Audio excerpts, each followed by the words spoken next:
Welcome, everyone, to episode 67 of Just Joshing. I am your host, Joshua Pentelarosco. I write stuff, I podcast too, and I publicize. And as a publicist, let me publicize my clients.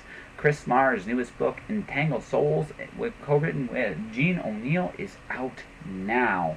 You can get it on Amazon or wherever you can order books. It's a collector's edition. It is worth every penny. You should take a look, pick it up. And while doing so, check out Chris's website at worldwideweb.hauntedmars.com, HAUNTEDMARRS.com. My other client, Craig DeLuey, has just released his third book in his Crash Dive series, Battle Stations, which is now available wherever ebooks are sold. Take a look on it on Amazon.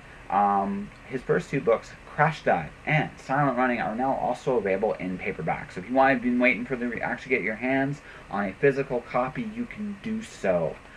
They're great reads. Horatio Hornblower, Submarines, World War II. It's awesome. You can't go wrong with it. It is definitely gonna rock your socks reading that stuff. Beyond that, check out Craig's website at craigdelouie.com, CraigDelouie.com. And now, on to the show. So, I got some cloud diving to do this weekend, so I'm going to make this actually incredibly short today. My guest is Ron Friedman. Ron, me and him, it was interesting. When I first met him, it was kind of distant. But, gotten to know him more and more, and I really, really had a blast chatting with him. The dude has some serious depth, and it was a pleasure getting to know him that little bit I did in the car, and also we've been getting along more and more as time goes on. He is the writer extraordinaire. I think it's so cool that he has so many honorable mentions from L. Ron Hubbard. That is a heck of an accomplishment, no matter what you think. It's just great stuff. And so yeah, I'm going to be heading off this weekend. Beyond that, I'm going to be doing the Write Club Writing Marathon. I was going to head out there now. I had some other business I'd take care of first, but I'm going to try to be there early this evening, or maybe even late this evening. It was just for a short run tonight. Tomorrow I'll be there all day. Yeah, I'm going to try to get the Cloud Diver finished. I had a blast. I'm still having a blast writing this stuff. I got a chase scene. I got kung fu training that gets completely destroyed.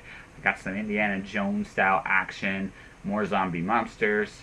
I got other honorable myths and monsters and stuff, and it's gonna be a blast. Like I said, I gotta get to that. So I'm gonna leave you guys with now the advertisements, but and then Ron Friedman, ladies and gentlemen. So without further ado, we'll be back after these messages.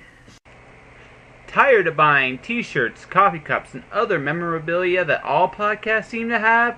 I sincerely hope not, because I'm jumping aboard this gravy train right now. That's right. You can be the proud owner of a Just Joshing t-shirt, photographic print, and coffee cup at my Redbubble store. Redbubble has one-click ordering and will ship anywhere in North America. Check out http://worldwideweb.redbubble.com/people/jpentelarosco for more details. That's on. And so is this now. The only advice I'm going to give you going into this is just be yourself. I mean, that's what this is about. This is not about me trying to make, like, my whole thing about doing these things is I get to know you as a person, and the audience gets to know you as a person, because that's the best marketing for you. Who is Ron Friedman? What does he offer? Why should they care? Okay, first of all, when I start talking, you may notice that I have an accent. So what? Okay, so originally I was born in Israel and grew up in Israel. I served in the Israeli military. I came to Canada in 2002 as a landed immigrant. In 2005, more or less, I used to be a gamer. What'd you play? D&D, computer games, different RPGs, like either on a computer or with other people, with cards and spreadsheets. No, really cool. So were you a GM or were you like both? I was playing for 15 years. That's what I did in university instead of studying. Yeah. Make long show it short. My wife said, no, you can no longer play. You can no longer play games? No, I have kids. So can I write? Sure. Here I am. So I'll ask this then. This is always fun because I occasionally do some GMing myself. For me, it's Shadowrun when I do the GMing. I introduced some Shadowrun. That's like a cyberpunk of magic and technology. Yeah, exactly. No, I enjoyed that. I enjoy the world. The gaming mechanics are simpler. So for a guy like me who's story savvy, but not necessarily like all the mechanical savvy, it's a good compromise. Although hacking is still my least favorite part of that game. It's too outside the game. But I introduced the Fae. I actually added the Fae to the Shadowrunner because I thought that'd be fun, and it really was. I used Roger Zelazny's Amber series as kind of a played that as well. That one is weird because you don't have dices. Yes. You just play and DM, or I don't remember the term, decide what is the outcome of every encounter. Mm-hmm. Absolutely. No, it's interesting. I love the novels because they're beautiful. Yeah, the Amber series, I read them as a teenager, 1980s. Yeah, that's about when they came out. So it's okay. So I still like it. Like to be a big fan. I'm less jealous because for me, his writing's so elegant. I mean, he tells these great compact stories in like 200 pages or less. Like me personally, just as a writer, somebody at something I'm trying to aspire to. I like those short, tight, very, very like dense kind of stories. And also he's been a little bit lyric, like his language is very advanced. His books, I read them as a teenage or young adult in Hebrew. Not in English. Really? After I came here, I tried to reread some of them in English, like Lord of Light. This was one of my fascinating books. Lord of Light's awesome. It's that's an awesome little book. No, that's a great book. It's my other favorite of his, actually. It's just like, but no, I'd be neat to see like I would love to see I'd love to see that in Hebrew, just to see what the difference. Was it really different when you read it in English? Yeah, I think the language was a bit different. I mean, the depth of the language, the word choice, it seems almost poetic. It's about the border between, like most science fiction books or fantasy books, fantasy not so much, but science fiction are very straightforward, simple language. It's more about the context rather than the language itself. But Roger Zelazny, he very poetic, the way he described the setting, the way people are talking. It's kind of a mixture. No, I think he's my first example of seeing science fiction and fantasy really melding together. You big into stuff like the older science fiction, or you like the more modern stuff? What do you actually prefer, or do you have time to read it anymore? Very little. I now pretty much converted to audiobooks. Yeah. So when I commute to work, I have 40 minutes, and I have a membership in Audible. I get books and I read them, and it takes about 3 or 4 weeks, or maybe even less, to finish a book. Okay, so yeah. So I listen to books now. So what's your day job? I work for Shaw as a senior server operation analyst. Okay. Sounds very fancy. So what's the not so technical term of what you do? Shaw has lots of computers that sit in data centers, and occasionally they break. So there is a department that is responsible to fix those, and I'm the senior analyst. It's like the second in command, number one. Nice. So not the captain, but the manager, but close enough. It's close enough. So it's a lot of administration work, so it's not as much technical as I used to do in the past. In the past, I used to be a system engineer, a support engineer, implementation, various positioning. Did you miss that? I'm doing a little bit technical. Theoretically, I'm supposed 20% of my time technical. So you still log in and need to fix stuff occasionally. You still occasionally get to dabble. So do you prefer that over the administrative? Do you like the administrative? No, I like, because software is changing very, very fast. Like every time there is something new software, new operating system, new application. Now everybody talking about cloud. The one thing that is not changing, at least not as fast, is the human brain. Yes. So I'm trying to learn how to work with people, how to not necessarily manage, but work with. More from customer relations kind of thing, or you how to talk with other software engineers, other IT guys, how to talk sometimes with different departments who are the customers, and conflict resolution. I went to a course called High Performance Leadership, when you actually learn about how the human brain works how the people think about the environment, which led me to some of the presentation I gave at When Worlds Collide and Comic Expo, such as villains and conflicts, which is partly based on conflict resolution. Of course, and right is you want conflicts. Well, absolutely. Good and evil is one of the simplest, but still one of the most effective ways of actually, doing fiction. So do you prefer a good and evil thing, or do you actually prefer something a little bit more, like science fiction? To me, the neat thing about science fiction is you get to actually not just do good and evil, but actually applications of technology, the consequences, the pros, the cons, right? And sometimes two really good choices or two really bad choices. A more cynical science fiction tends to have two really bad choices, and it's usually choosing the lesser of two evils. I personally love it when there's two really good choices, but you can't have it both ways. You have to actually pick one, and something's lost either way. Yeah. You still need a conflict. Absolutely. But the conflict doesn't necessarily have to be with other characters. It could be against nature. Yes. And in space, a lot of things and elements try to conspire to kill you, even if they are mechanical or asteroids. Well, absolutely, because space is still kind of like that final frontier. We have telescopes, recording equipment. We can measure things in space, but with the idea of still going out there, still hasn't really been done yet. I might see that before I'm 50 or 60, going to Mars and the Moon and mining and seeing the property battles that we're going to see there. Who owns the Moon? Maybe possible. Oh, it's definitely something that could be a thing. Yeah, today I heard some bad news that SpaceX lost one of their launchers. Oh, really? Especially exploded today with a satellite. That's probably going to. That's going to put a damper on some things. Yeah. Damn. Put damp on some things. Yeah. So I'm currently working on a short story series. Yeah. That are taking place in near future, maybe 70, 80 years in the future. There are a few colonies in outer space. Most of us, because Mars is so popular, I decided to go someplace else. So most of my story takes place on Titan. It's one of the moons on Jupiter. Jupiter, but there are some colonies, some people on Mars and on Earth, and see what happens there. Yeah. So in my story, one of the big reasons why I believe space is super important for humanity, for the future of humanity, is that we don't want to put all our eggs in one basket. Absolutely. This didn't work very well for the dinosaurs. So I'm currently working on a series, what happened if some kind of apocalypse going on Earth, and what happened to all the colonies, how they survive. That'd be neat. Bunch of levels, especially if people are like, I'm about your characters, or any of them have like really close ties to Earth. If that, even though they're from like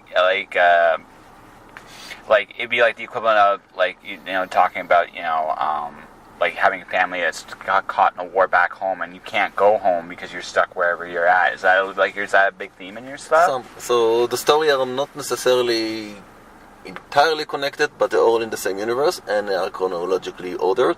And I try to put different scenarios, sometimes in Enceladus, sometimes on Titan.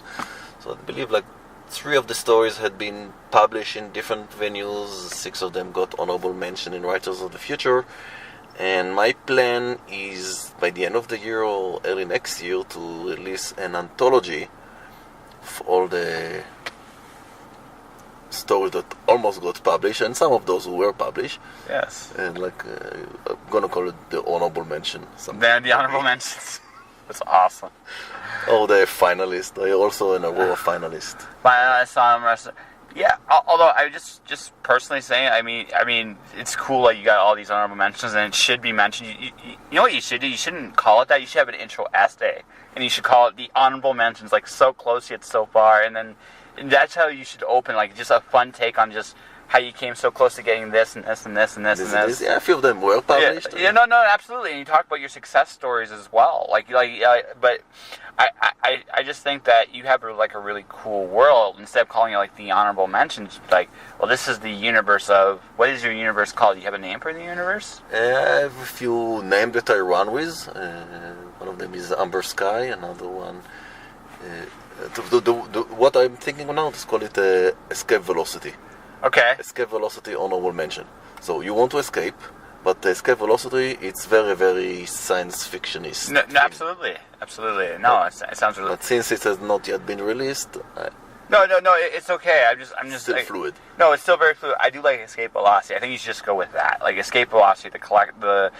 Mention, and I just yesterday got the permission from Writers of the Future to use the honorable mention logo.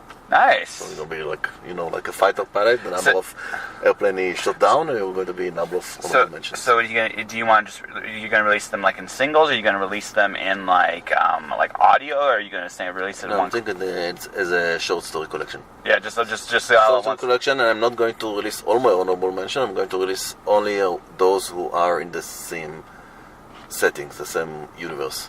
So they will be related. So it's going to be something like World War Z. If you heard about World War Z, that's talking about a global war, but it's basically a short story collection about the war. So what happened in different parts of the world. They tried to make a movie from this book. I personally believe the book was better. That's almost every movie in Hollywood. They're not. The books are so much more detailed, denser. There's a lot more. There's a lot more texture when you read a story. And it's partially it's how the movie medium works. Movies are quick, whereas a story you kind of have the time to really tell the tale. Also, movie for the most part need to have one character that the movie is focused upon. Mm-hmm. Not necessarily, like Pulp Fiction is different, but most movies are.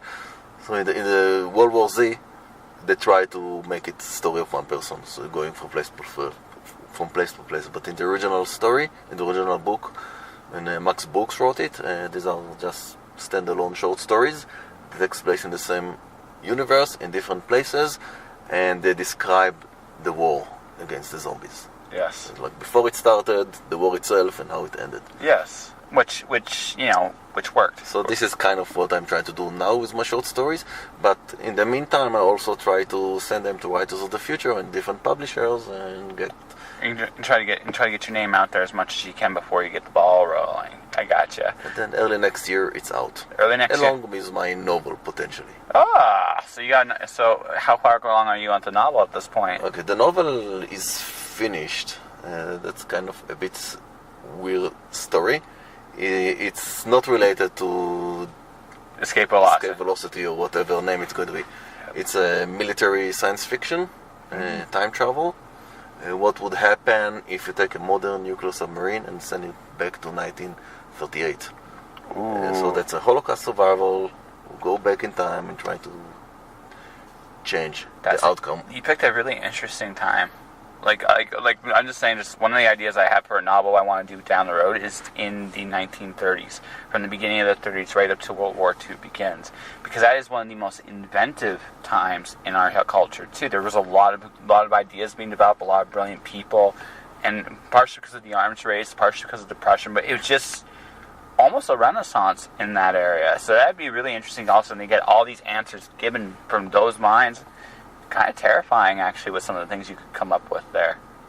Indeed, because not all people are the same. Some people are, as we spoke earlier about villains, some are, at least from their perspective, they're not villains, but what they do is monstrous. Pretty bad, pretty monstrous, the outcome to other people who are not they. So this is a fascinating story. It had been read and recommended by David Weber, who is a very known New York Times bestseller. Currently it's been submitted to a few publishers, no exclusivity, and I'm waiting for either acceptance or rejection. If it's going to be rejected, then I'm going to self-publish it. Cool. And then I have this anthology and this novel, and I have these short stories that were published in the past. So various venues, some professional, some. So we're going to see you at your own booth at When Words Collide. Ron Friedman, writer extraordinaire. No? Yes. Writer extraordinaire. Yeah. Why not? It's a good tagline, right? Writer extraordinaire. So, do you just write science fiction? Do you write other things as well? I started to write historical fiction, but currently it's sitting at the drawer waiting for a better time, because currently I'm focusing on other projects. Oh, that's fair. But historical fiction, it's kind of tied to alternate history. Yes, it can Even be. though the history does not change. Well, in alternate history, it does. Yeah.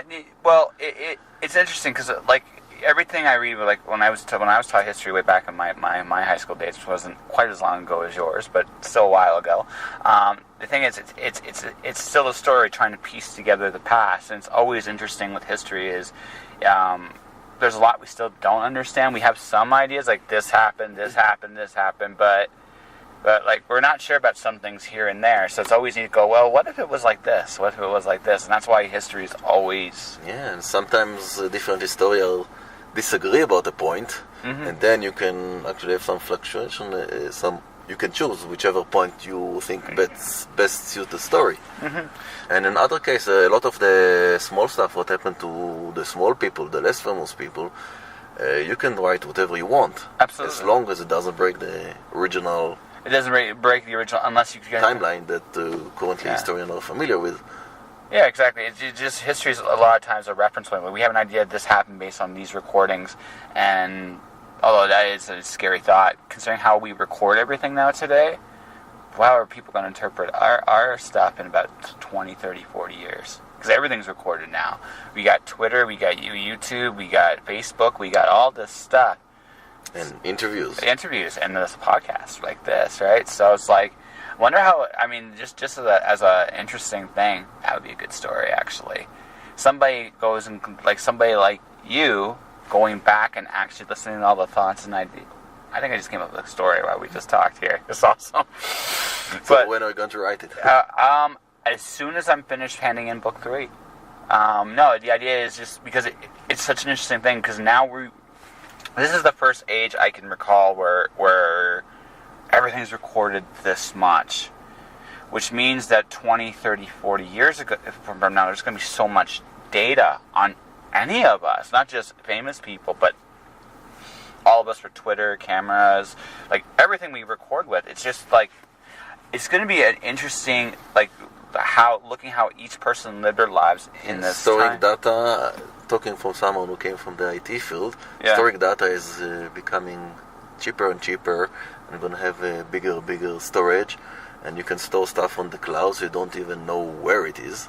Well, that's what I'm saying. That's the thing. Like the cloud's a very interesting thing because it's kind of like a library system. If you sit there and think about it, no one owns this information. It's just in this space that everybody can access. That has a key, can open the door and pull from, which is something you don't even need a key. You just need a very good search engine. Exactly. So it's like. So, I mean, everything's changing. Ownership, I mean, how we're going to view history, I think, in 20, 30, 40 years. So, it's a neat thought. But anyway, I think we had a pretty good conversation here, Mr. Ron. Do you agree? Yeah. All right, so, let's wrap this up in a fun way here.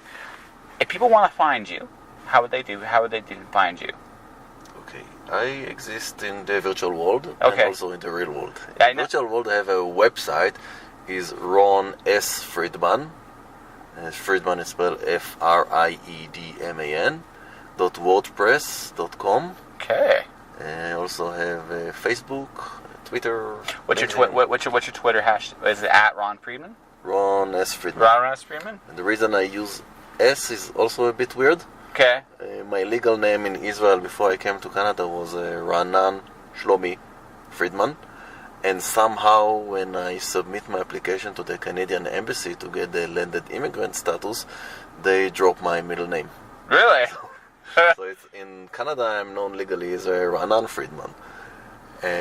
But Ranan is a name that it's a bit difficult for people to pronounce in North America, so I use the short name Ron. So now, there's a guy in Hollywood, his name is Ron Friedman, yes. Wrote the Transformer and G.I. Joe.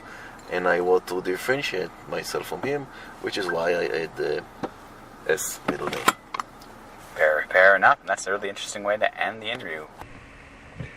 Ron is awesome. Like I said, man, I want to get him back on the show next year. I want to do another longer conversation with him. Really, really, really cool dude. I can't wait to see what he does early next year. So he's going to be doing a short collection, as he said. And it's going to be interesting. I can't wait to read it. He's a very, very talented short story writer. I haven't read anything long of his yet, so I can't comment there. But yeah, I just like his style. It reminds me of some of the older sci-fi books, and it's really cool. And that was my phone telling me I am popular and shit. So yeah, this will do another episode. So I'm going to make this advertisement. I should do this a little bit more often. I'm going to be in preparation. I've started a newsletter. You can sign up for my newsletter at tinyletter.com/jpantalleresco. JPANTALLERESCO. I write all kinds of wonderful stuff.